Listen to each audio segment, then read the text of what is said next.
The Purple Catholic Literature Collection presents Death Comes for the Archbishop by Willa Cather, narrated and presented by Matthew Handley.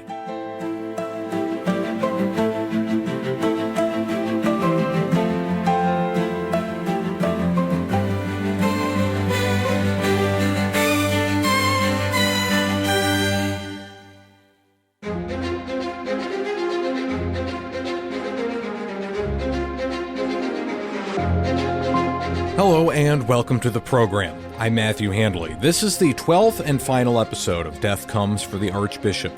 We conclude our story today with Bishop Latour and failing health and recalling, pleasantly, stories from his life, including how he met Father Vaillant and his presence at Father Vaillant's funeral. In the second half of the program, Father Bob Keller of the Order of Preachers returns to talk about death and the last things. But first, death comes for the Archbishop.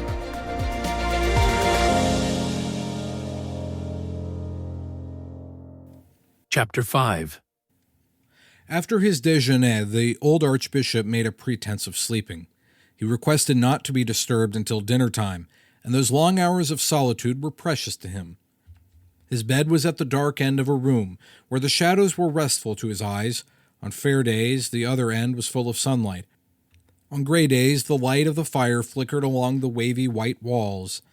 Lying so still that the bedclothes over his body scarcely moved, with his hands resting delicately on the sheet beside him or upon his breast, the bishop was living over his life.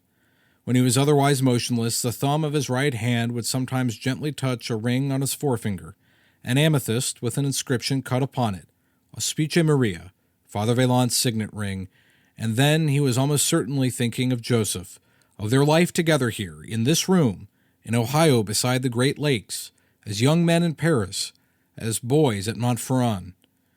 There were many passages in their missionary life that he loved to recall, and how often and how fondly he recalled the beginning of it. They were both young men in their 20s, curates to older priests, when there came to Clermont a bishop from Ohio, a native of Auvergne, looking for volunteers for his missions in the West. Father Jean and Father Joseph heard him lecture at the seminary and talked with him in private. Before he left for the North, they had pledged themselves to meet him in Paris at a given date, to spend some weeks in preparation at the College for Foreign Missions in the Rue de Bac, and then sail with him from Cherbourg. Both the young priests knew that their families would strongly oppose their purpose, so they resolved to reveal it to no one, to make no ado, but to steal away disguised in civilians' clothes. They comforted each other by recalling that St. Francis Xavier, when he set forth as a missionary to India, had stolen away like this, had passed the dwelling of his parents without saluting them, as they had learned at school, terrible words to a French boy. Father Vaillant's position was especially painful. His father was a stern, silent man, a long widower, who loved his children with a jealous passion and had no other life but in their lives. Joseph was the eldest child. The period between his resolve and its execution was a period of anguish for him. As the date set for their departure drew near, he grew thinner and paler than ever. By agreement, the two friends were to meet at dawn in a certain field outside Riom on the fateful day, and there await the diligence for Paris. Jean Latour, having made his decision and pledged himself, knew no wavering. On the appointed morning, he stole out of his sister's house and took his way through the sleeping town to that mountain field, tip-tilted by reason of its steepness, just beginning to show a cold green in the heavy light of a cloudy daybreak. There he found his comrade in a miserable plight. Joseph had been abroad in the fields all night, wandering up and down, finding his purpose and losing it. His face was swollen with weeping. He shook with a chill. His voice was beyond his control. "What shall I do, Jean? Help me," he cried. "I cannot break my father's heart, and I cannot break the vow I have made to heaven. I had rather died than to do either. If I could but die of this misery here now." How clearly the old archbishop could recall the scene. Those two young men in the fields in the gray morning, disguised as if they were criminals, escaping by stealth from their homes. He had not known how to comfort his friend. It seemed to him that Joseph was suffering more than flesh could bear, that he was actually being torn in two by conflicting desires. While they were pacing up and down, arm in arm, he heard a hollow sound, the diligence rumbling down the mountain gorge. Joseph stood still and buried his face in his hands. The Poliston's horn sounded. "Allons," Jean said lightly. "L'invitation du voyage. You will accompany me to Paris. Once we are there, if your father is not reconciled, we will get Bishop F. to absolve you from your promise, and you can return to Riom. It is very simple." He ran to the roadside and waved to the driver. The coach stopped. In a moment they were off, and before long Joseph had fallen asleep in his seat from sheer exhaustion. But he had always said that if Jean Latour had not supported him in that hour of torment, he would have been a parish priest in the Puy de Dôme for the rest of his life. Of the two young priests who set forth from Riom that morning in early spring, Jean Latour had seemed the one so much more likely to succeed in the missionary's life. He indeed had a sound mind in a sound body. During the weeks they spent at the College of Foreign Missions in the Rue de Bac, the authorities had been very doubtful of Joseph's fitness for the hardships of the mission field. Yet in the long test of years, it was that frail body that endured more and accomplished more. Father Latour often said that his diocese changed with little except in boundaries. The Mexicans were always Mexicans, the Indians were always Indians. Santa Fe was a quiet backwater with no natural wealth, no importance commercially. But Father Vaillant had been plunged into the midst of a great industrial expansion, where guile and trickery and honorable ambition all struggled together, a territory that had developed by leaps and bounds and then experienced ruinous reverses. Every year, even after he was crippled, he traveled thousands of miles by stage and in his carriage among the mountain towns that were now rich, now poor and deserted. Boulder, Gold Hill, Caribou, Cache la Poudre, Spanish Bar, South Park, up to the Arkansas to Cache Creek and California Gulch. And Father Vaillant had not been content to be a mere missionary priest. He became a promoter. He saw a great future for the church in Colorado. While he was still so poor that he could not have a rectory of ordinary comfort to live in, he began buying up great tracts of land for the church. He's able to buy a great deal of land for very little money, but that little had to be borrowed from banks at a ruinous rate of interest. He borrowed money to build schools and convents, and the interest on his debts ate him up. He made long begging trips through Ohio and Pennsylvania and Canada to raise money to pay his interest, which grew like a rolling snowball. He formed a land company, went abroad and floated bonds in France to raise money, and dishonest brokers brought reproach upon his name. When he was nearly 70, with one leg 4 inches shorter than the other, Father Vaillant, then the first bishop of Colorado, was summoned to Rome to explain his complicated finance before the papal court, and he had very hard work to satisfy the cardinals.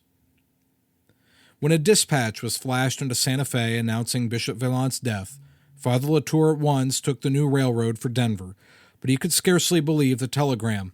He recalled the old nickname, Trompe l'Amour, and remembered how many times before he had hurried across mountains and deserts, not daring to hope he would find his friend alive. Curiously, Father Latour could never feel that he actually been present at Father Joseph's funeral, or rather he could not believe that Father Joseph was there. The shriveled little old man in the coffin, scarcely larger than a monkey, that had nothing to do with Father Vaillant. He could see Joseph as clearly as he could see Bernard, but always as he was when they first came to New Mexico. It was not sentiment, that was the picture of Father Joseph his memory produced for him, and it did not produce any other. The funeral itself he liked to remember as a recognition. It was held under canvas in the open air. There was not a building in Denver, in the whole far west for that matter, big enough for his Blanchet's funeral. For 2 days before, the populations of villages and mining camps had been streaming down the mountains. They slept in wagons and tents and barns. They made a throng like a national convention in the convent square. And a strange thing happened at that funeral. Father Rivardie, the French priest who had gone from Santa Fe to Colorado with Father Vaillant more than 20 years before, and had already been with him ever since as his curate and vicar, had been sent to France on business for his bishop. While there, he was told by his physician that he had a fatal malady, and he at once took ship and hurried homeward to make his report to Bishop Vaillant and to die in the harness. When he got as far as Chicago, he had an acute seizure and was taken to a Catholic hospital where he lay very ill. One morning, a nurse happened to leave a newspaper near his bed. Glancing at it, Father Rivardie saw an announcement of the death of the Bishop of Colorado. When the sister returned, she found her patient dressed. He convinced her that he must be driven to the railway station at once. On reaching Denver, he entered a carriage and asked to be taken to the bishop's funeral. He arrived there when the services were nearly half over, and no one ever forgot the sight of this dying man, supported by the cab driver and 2 priests, making his way through the crowd and dropping upon his knees beside the bier. A chair was brought for him, and for the rest of the ceremony he sat with his forehead resting against the edge of the coffin. When Bishop Vaillant was carried away to his tomb, Father Revardy was taken to the hospital where he died a few days later. It was one more instance of the extraordinary personal devotion that Father Joseph had so often aroused and retained so long in red men and yellow men and white. Chapter 6. During those last weeks of the bishop's life, he thought very little about death. It was the past he was leaving. The future would take care of itself. But he had an intellectual curiosity about dying, about the changes that took place in a man's beliefs and scale of values. More and more life seemed to him an experience of the ego, in no sense the ego itself. This conviction, he believed, was something apart from his religious life. It was an enlightenment that came to him as a man, a human creature. And he noticed that he judged conduct differently now, his own and that of others. The mistakes of his life seemed unimportant. Accidents that had occurred en route, like the shipwreck in Galveston Harbor, or the runaway in which he was hurt when he was first on his way to New Mexico in search of his bishopric. He observed also that there was no longer any perspective in his memories. He remembered his winters with his cousins on the Mediterranean when he was a little boy, his student days in the Holy City, as clearly as he remembered the arrival of M. Mullany and the building of his cathedral. He was soon to have done with calendared time, and it had already ceased to count for him. He sat in the middle of his own consciousness. None of his former states of mind were lost or outgrown. They were all within reach of his hand and all comprehensible. Sometimes, when Magdalena or Bernard came in and asked him a question, it took him several seconds to bring himself back to the present. He could see they thought his mind was failing, but it was only extraordinarily active in some other part of the great picture of his life, some part of which they knew nothing. When the occasion warranted, he could return to the present, but there was not much present left. Father Joseph dead, the Olivares both dead, Kit Carson dead. Only the minor characters of his life remained in present time. One morning, several weeks after the bishop came back to Santa Fe, one of the strong people of the old days of life did appear, not in memory but in flesh, in the shallow light of the present, Eusebio, the Navajo. Out on the Colorado Chiquito he had heard the word, passed from one trading post to another, that the old archbishop was failing, and the Indian came to Santa Fe. He, too, was an old man now. Once again their fine hands clasped. The bishop brushed a drop of moisture from his eye. "I have wished for this meeting, my friend, and I thought of asking you to come, but it is a long way." The old Navajo smiled. "Not long now any more. I come on the cars, Padre. I get on the cars at Gallup, and the same day I am here. You remember when we used to come together once to Santa Fe from my country? How long it takes us? 2 weeks, pretty near. Men travel faster now, but I do not know if they go to better things. We must not try to know the future, Eusebio. It is better not. And Manuelito? Manuelito is well. He still leads his people." Eusebio did not stay long, but he said he would come again tomorrow, as he had business in Santa Fe that would keep him for some days. He had no business there, but when he looked at Father Latour, he said to himself, "It will not be long." After he was gone, the bishop turned to Bernard. "My son, I have lived to see 2 great wrongs righted. I have seen the end of black slavery, and I have seen the Navajo restored to their own country." For many years, Father Latour used to wonder if there would ever be an end to the Indian wars while there was a Navajo or an Apache left alive. Too many traders and manufacturers made a rich profit out of that warfare. A political machine and immense capital were employed to keep it going. Chapter 7. The bishop's middle years in New Mexico had been clouded by the persecution of the Navajo and their expulsion from their own country. Through his friendship with Eusebio, he had become interested in the Navajos soon after he came to his new diocese, and he admired them. They stirred his imagination. Though this nomad people were much slower to adopt white man's ways than the homestaying Indians who dwelt in pueblos, and were much more indifferent to missionaries and the white man's religion, Father Latour felt a superior strength in them. There was purpose and conviction behind their inscrutable reserve, something active and quick, something with an edge. The expulsion of the Navajo from their country, which had been theirs no man knew how long, had seemed to him an injustice that cried to heaven. Never could he forget that terrible winter when they were being hunted down and driven by the thousands from their own reservation to the Bosque Redondo, 300 miles away on the Pecos River. Hundreds of them, men, women, and children, perished from hunger and cold along the way. Their sheep and horses died from exhaustion crossing the mountains. None ever went willingly. They were driven by starvation and the bayonet, captured in isolated bands, and brutally deported. It was his own misguided friend Kit Carson who finally subdued the last unconquered remnant of that people, who followed them into the depths of the Canyon de Chelly, whither they had fled from their grazing plains and pine forests to make their last stand. They were shepherds, with no property but their livestock, encumbered by their women and children, poorly armed and with scanty ammunition. But this canyon had always before proved impenetrable to the white troops. The Navajo believed it could not be taken. They believed that their old gods dwelt in the fastness of that canyon. Like their shiprock, it was an inviolate place, the very heart and center of their life. Carson followed them down into the hidden world between those towering walls of red sandstone, spoiled their stores, destroyed their deep sheltered cornfields, cut down the terraced peach orchards so dear to them. When they saw all that was sacred to them laid waste, the Navajo lost heart. They did not surrender. They simply ceased to fight and were taken. Carson was a soldier under orders, and he did a soldier's brutal work, but the bravest of the Navajo chiefs he did not capture. Even after the crushing defeat of his people in the Canyon de Chelly, Manuelito was still at large. It was then that Eusebio came to Santa Fe to ask Bishop Latour to meet Manuelito at Zunyi. As a priest, the bishop knew that it was indiscreet to consent to a meeting with this outlawed chief, but he too was a man and a lover of justice. The request came to him in such a way that he could not refuse it. He went with Eusebio. Though the government was offering a heavy reward for his person, living or dead, Manuelito rode off his own reservation down into Zunyi in broad daylight, attended by some dozen followers, all on wretched, half-starved horses. He had been hiding out in Eusebio's country on the Colorado Chiquito. It was Manuelito's hope that the bishop would go to Washington and plead his cause before the people were utterly destroyed.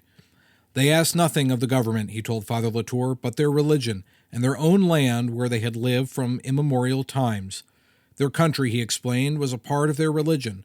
The two were inseparable. The Canyon de Chelly the Padre knew. In that canyon his people had lived when they were a small, weak tribe. It had nourished and protected them. It was their mother.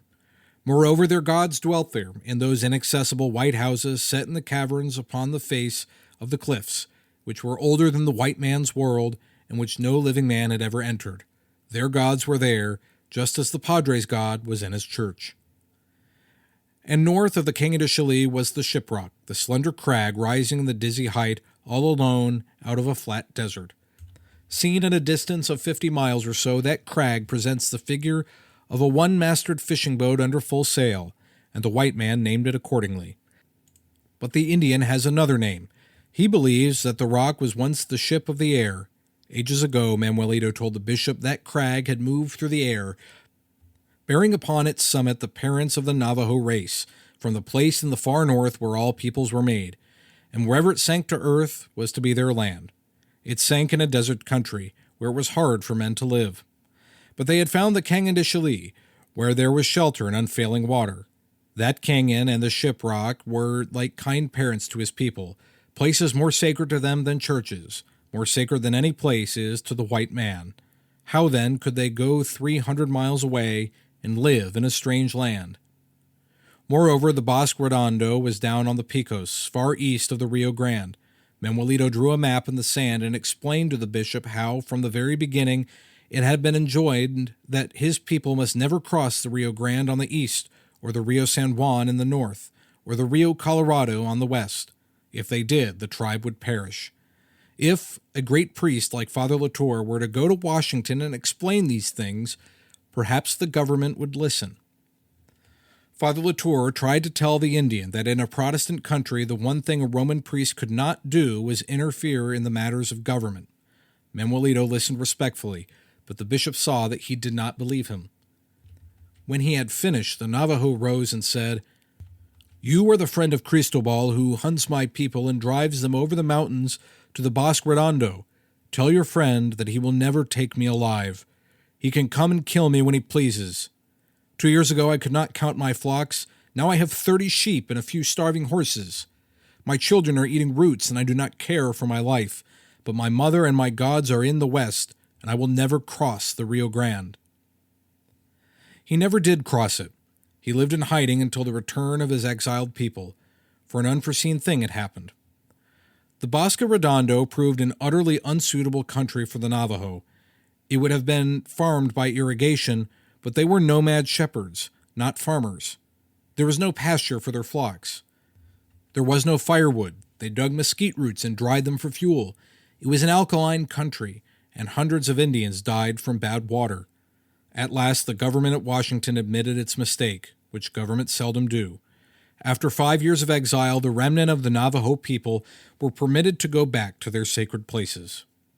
In 1875, the bishop took his French architect on a pack trip into Arizona to show him something of the country before he returned to France, and he had the pleasure of seeing the Navajo horsemen riding free over their great plains again. The two Frenchmen went as far as the Canyon de Chelly to behold the strange cliff ruins. Once more, crops were growing down at the bottom of the world between the towering sandstone walls. Sheep were grazing under the magnificent cottonwoods and drinking at the streams of sweet water. It was like an Indian Garden of Eden. Now, when he was an old man and ill, scenes from those bygone times, dark and bright, flashed back to the bishop.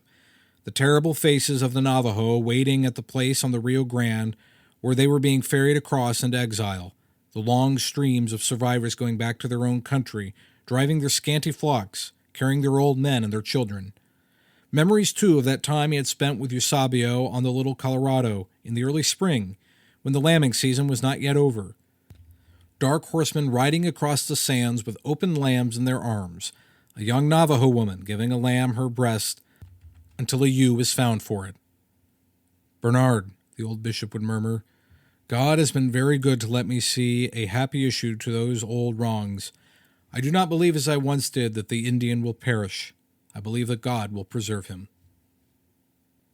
Chapter 8.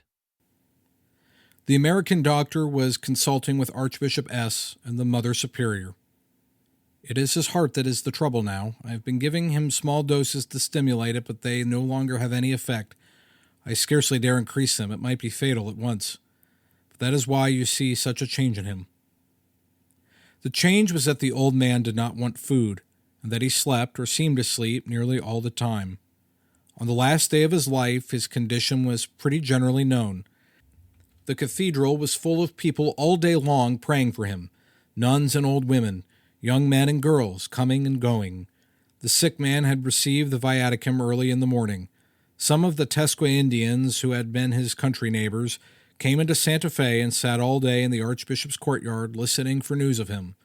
With them was Eusebio the Navajo. Fructosa and Tranquilino, his old servants, were with the supplicants in the cathedral. The Mother Superior and Magdalena and Bernard attended the sick man. There was little to do but watch and pray. So peaceful and painless was his repose. Sometimes it was sleep, they knew from his relaxed features. Then his face would assume personality, consciousness, even though his eyes did not open. Toward the close of the day, in a short twilight after the candles were lighted, the old bishop seemed to become restless, moved a little, and began to murmur. It was in the French tongue, but Bernard, though he caught some words, could make nothing of them. He knelt beside the bed. "What is it, Father? I am here." He continued to murmur, to move his hands a little, and Magdalena thought he was trying to ask for something, or to tell them something. But in reality the bishop was not there at all. He was standing in a tip-tilted green field among his native mountains, and he was trying to give consolation to a young man who was being torn in two before his eyes by the desire to go and the necessity to stay. He was trying to forge a new will in that devout and exhausted priest, and the time was short, for for the diligence for Paris was already rumbling down the mountain gorge. When the cathedral bell tolled just after dark, the Mexican population of Santa Fe fell upon their knees, and all American Catholics as well. Many others who did not kneel prayed in their hearts.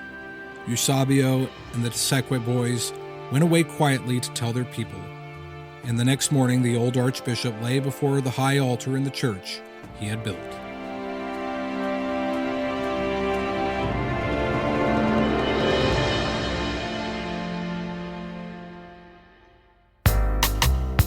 Coming up.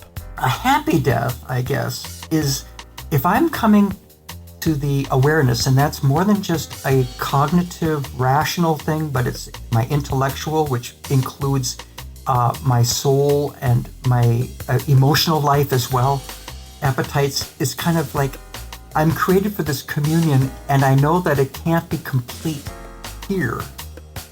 Now this. Support for this program comes from Audible, an audiobook and spoken word entertainment service offering a wide selection of audiobooks, podcasts, and Audible originals, including titles such as Pope Francis's God is Young and Pope Benedict XVI's Jesus of Nazareth. More information is available at audibletrial.com/purple and by NordPass, a password management service for individuals and businesses. NordPass provides tools to store and manage passwords, passkeys, and other sensitive data using end-to-end encryption, and is compatible with a variety of operating systems and browsers. More information is available at purplecatholic.com/NordPass.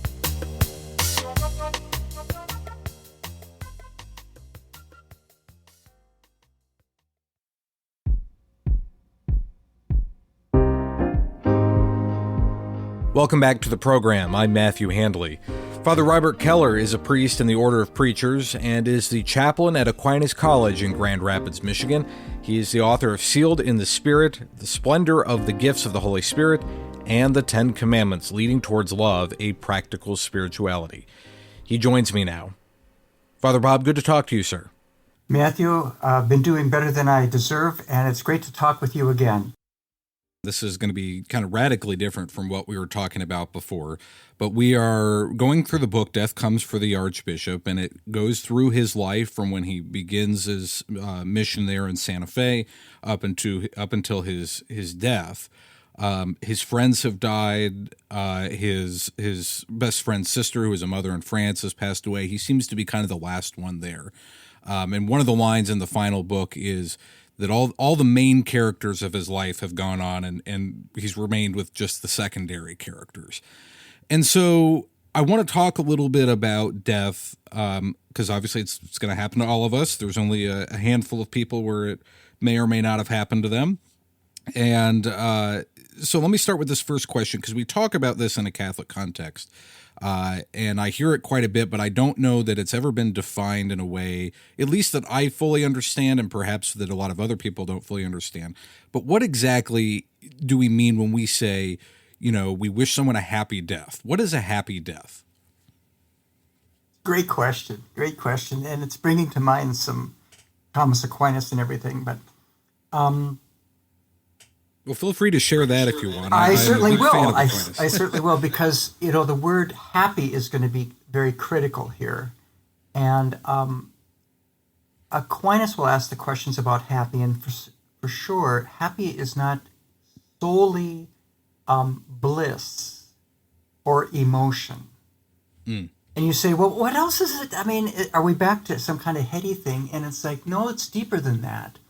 It's a question of I'm created not just like as an accident of whatever, cosmos or something.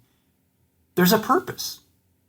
There's a purpose to life, and especially to human life, and that purpose is happiness. That's what Aquinas says in his first part of the second part. He asks the question, what is the purpose of human life? And it's happiness, because happiness is something we seek for itself. It's not something that is it's not the means, it's the ends. And he says, well, in another question, he'll ask, how do you get to happiness? And he says, well, there's a lot of people that will look at various things like wealth or power or prestige.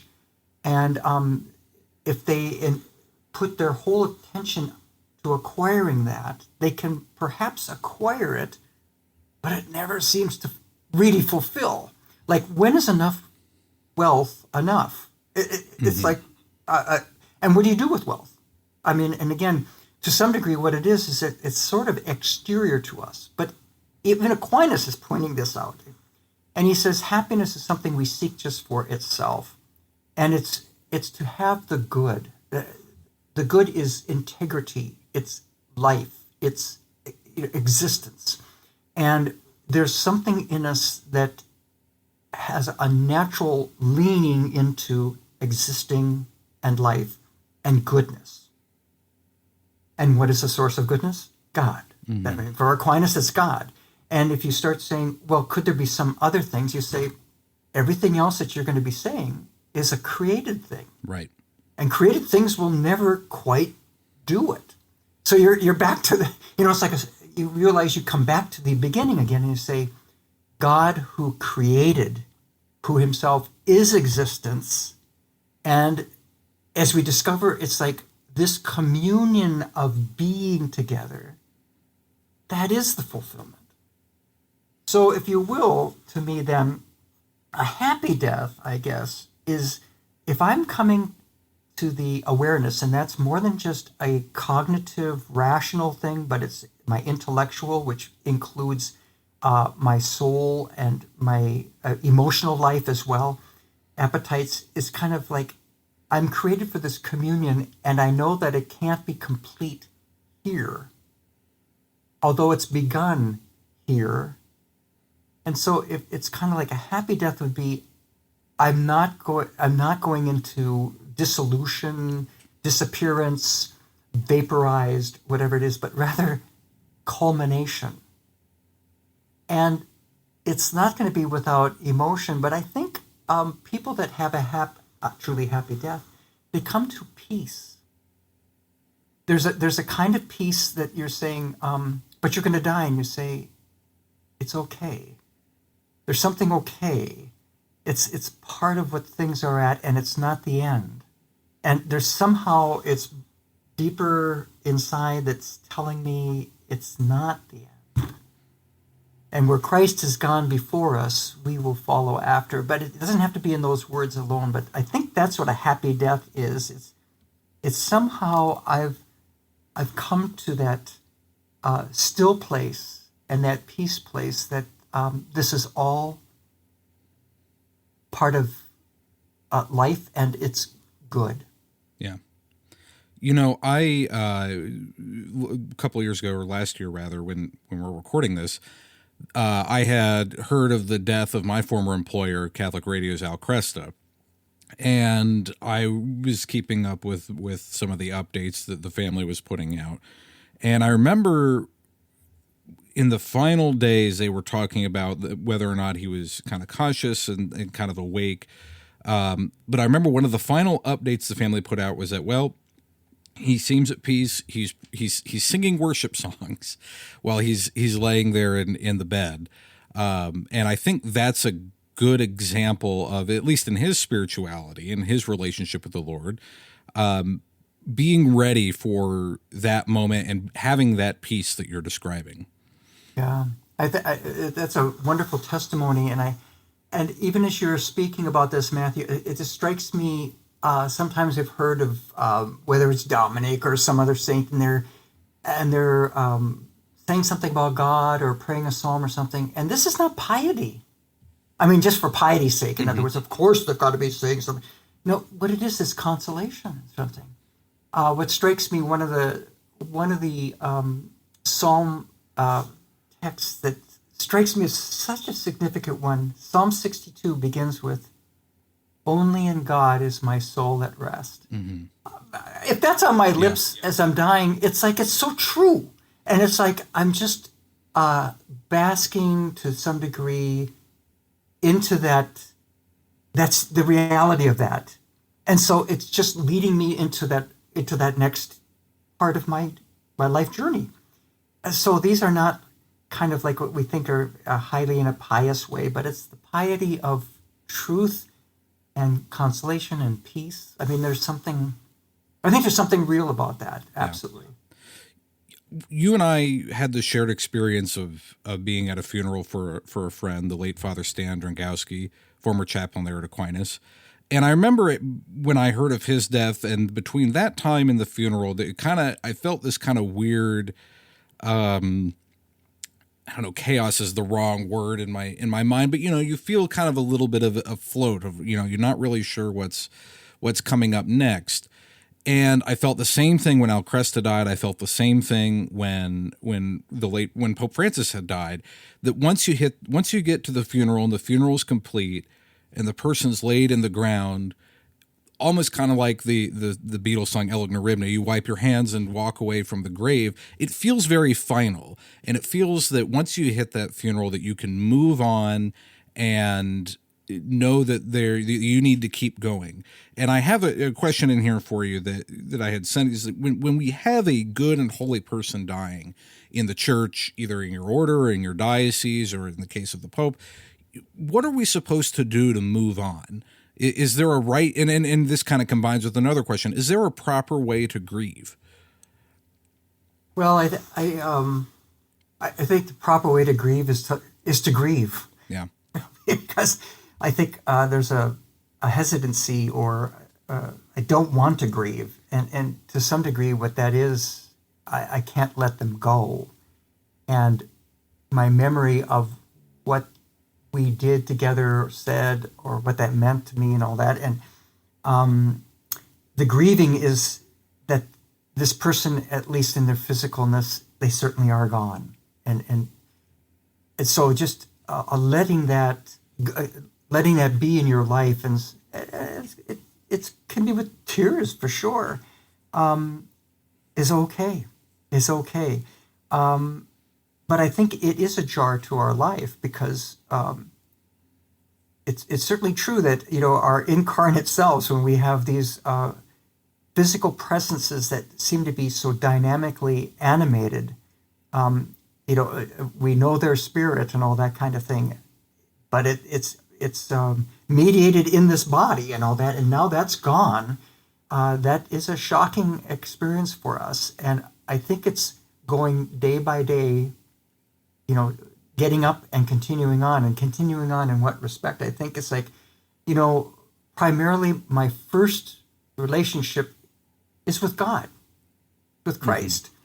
Mm-hmm. And so my prayer life is going to be, I got to continue with that. That's one of the things. And I guess what my mom would often say is like, routine is helpful. Yeah. And especially, because a lot of times what routine is it's the things I'm doing for others and with others. And I may not, I may have my few weeks where I'm kind of like sputtering or whatever it is, and that's all true and good, or true and real at least. And but if I just stay with my primary relationship is with God, and in some ways, whatever any death will tell us, we stand before God alone in that regards. Mm. There's a communion of saints and all that, but there's a way in which we are before God alone. And so one of the things that when we lose somebody, there's that sense that we've lost an attachment, and it's true. But it also points that there's one attachment that will never be lost, and that's with God. But it isn't like, okay, duh, it doesn't come off that way. But by continuing if you want to call it the routines of my prayer life, the Mass, continuing to make, clean the house, mm-hmm. do things with Teresa, take care of the children, whatever it is. Right.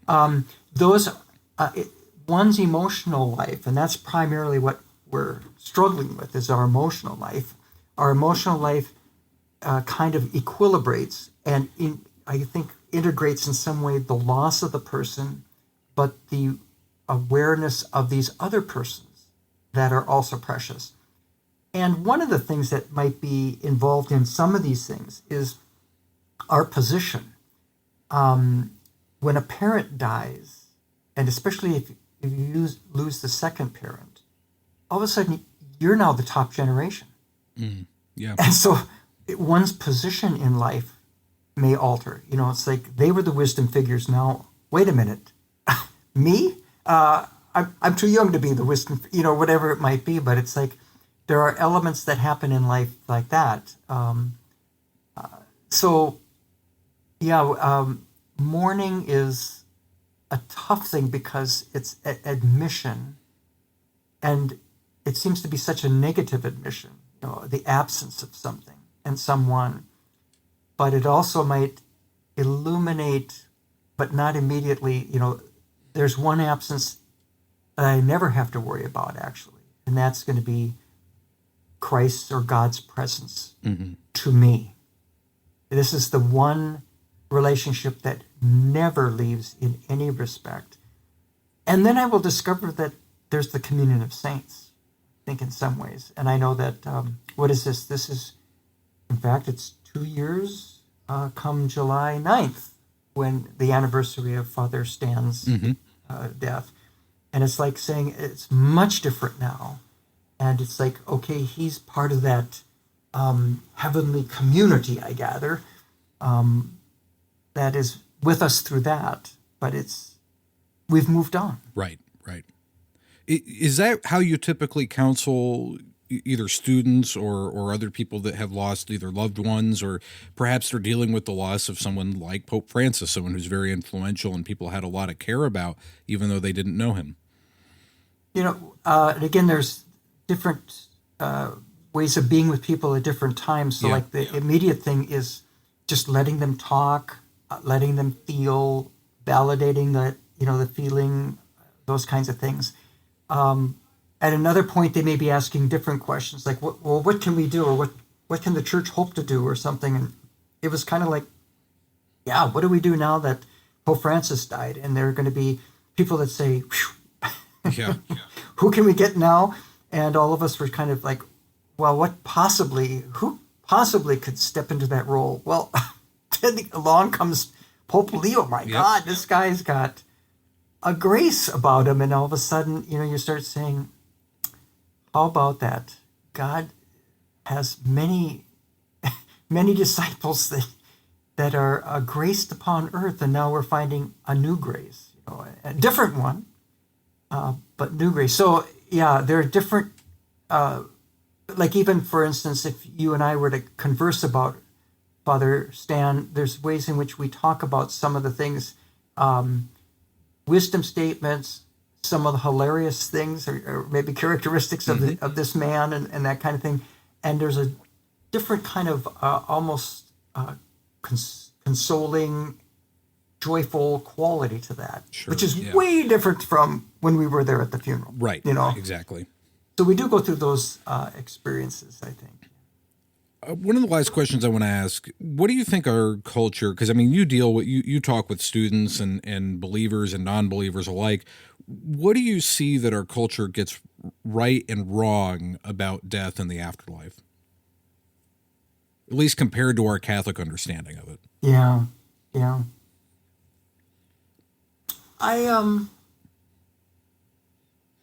One of the things that we don't get right, if it shows up, and I think it kind of has its way, is like, this is life. This is all we've got. It's right here, and that's it. So you better get what you can get now. Right. And to the degree that anybody gets convinced of that, and it's going to be a pretty grim experience. Even if you are like, super, whatever it is, lucky in terms of material possessions or beauty or, whatever it is like that, these things are not lasting. And you will come to realize that at some point in your life. So if that message, it's kind of like, get it now where you can and grab for all you can, that doesn't help us much at all, I think.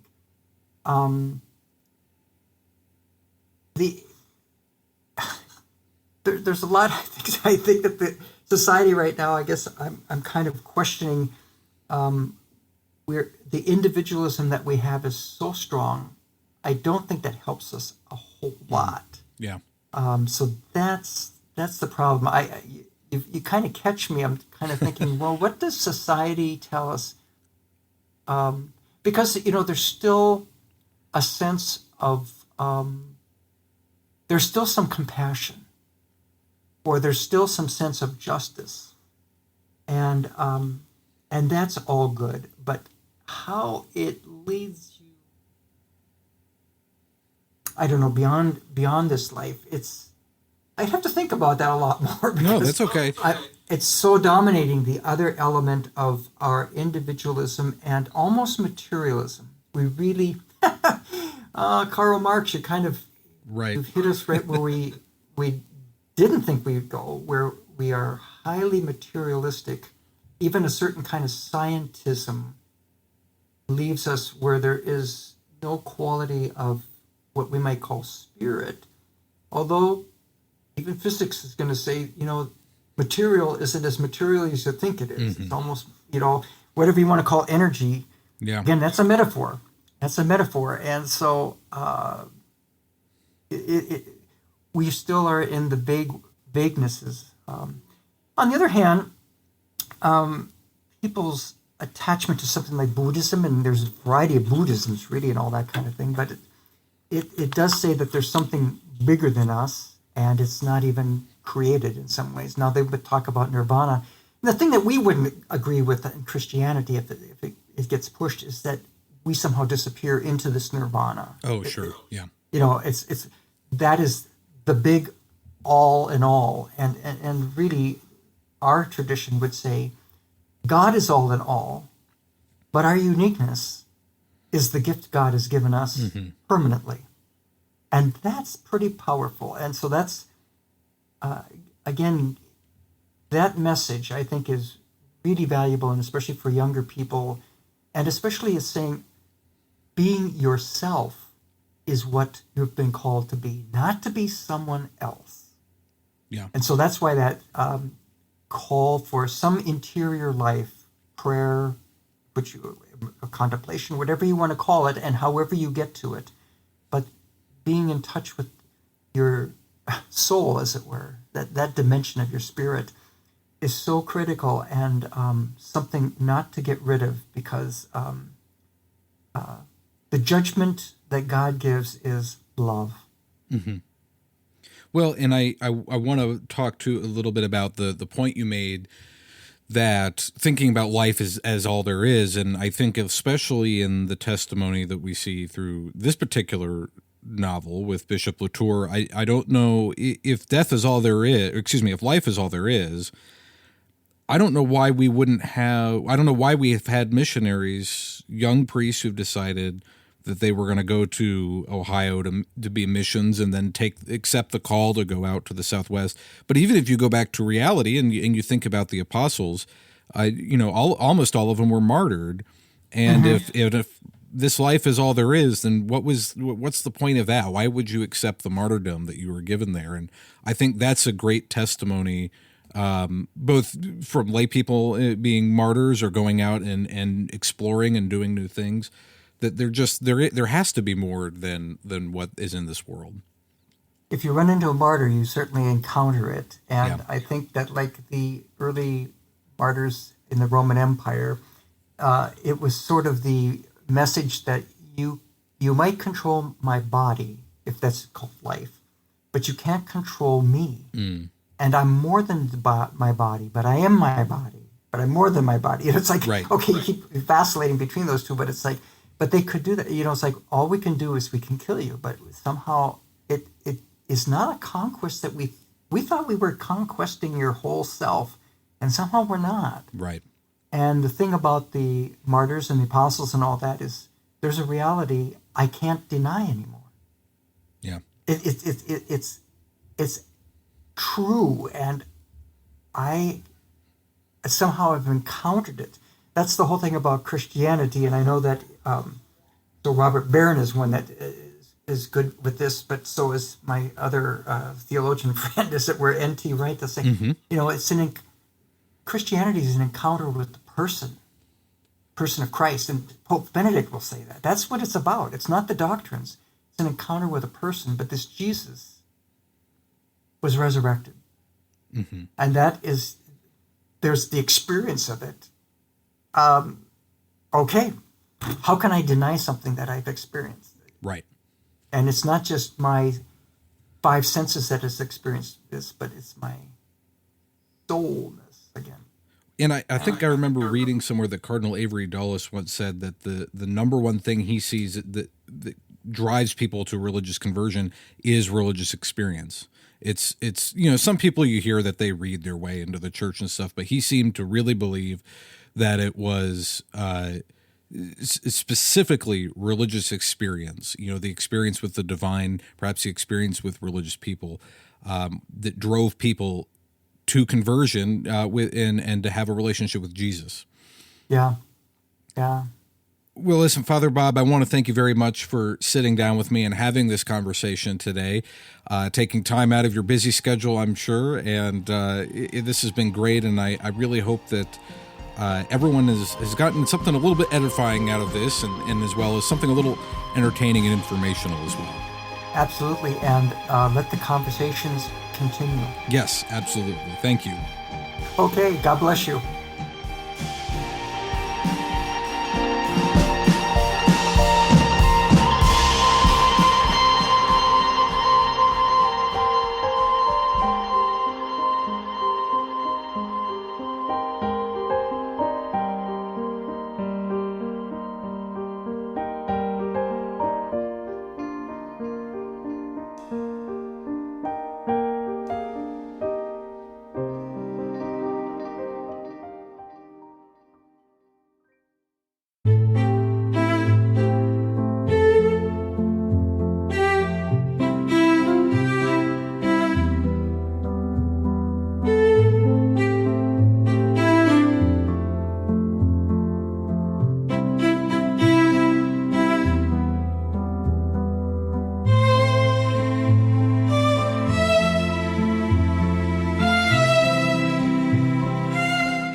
Thank you very much for joining me the past 12 weeks on this special program. If you missed any part, or if you want to share it with a friend, all episodes are available now at purplecatholic.com. That's purplecatholic.com.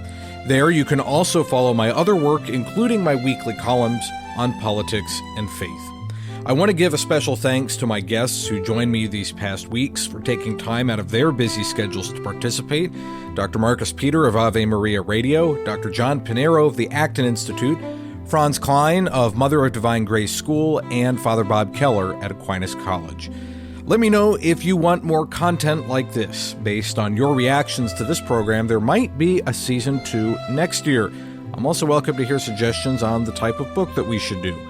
You can let me know what you think at purplecatholic.com or on X. I'm at Radio Handley. Thanks again for joining me, and Lord willing, I will talk to you soon.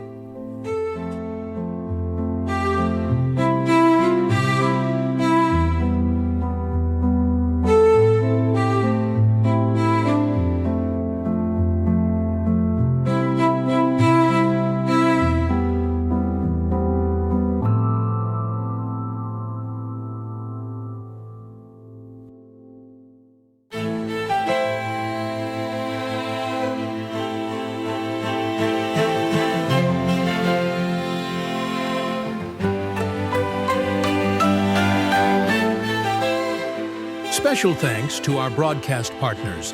The Purple Catholic Literature Collection presents Death Comes for the Archbishop, narrated and presented by Matthew Handley. Copyright 2025 M.H. Media Ventures, LLC. All rights reserved. For more, visit purplecatholic.com.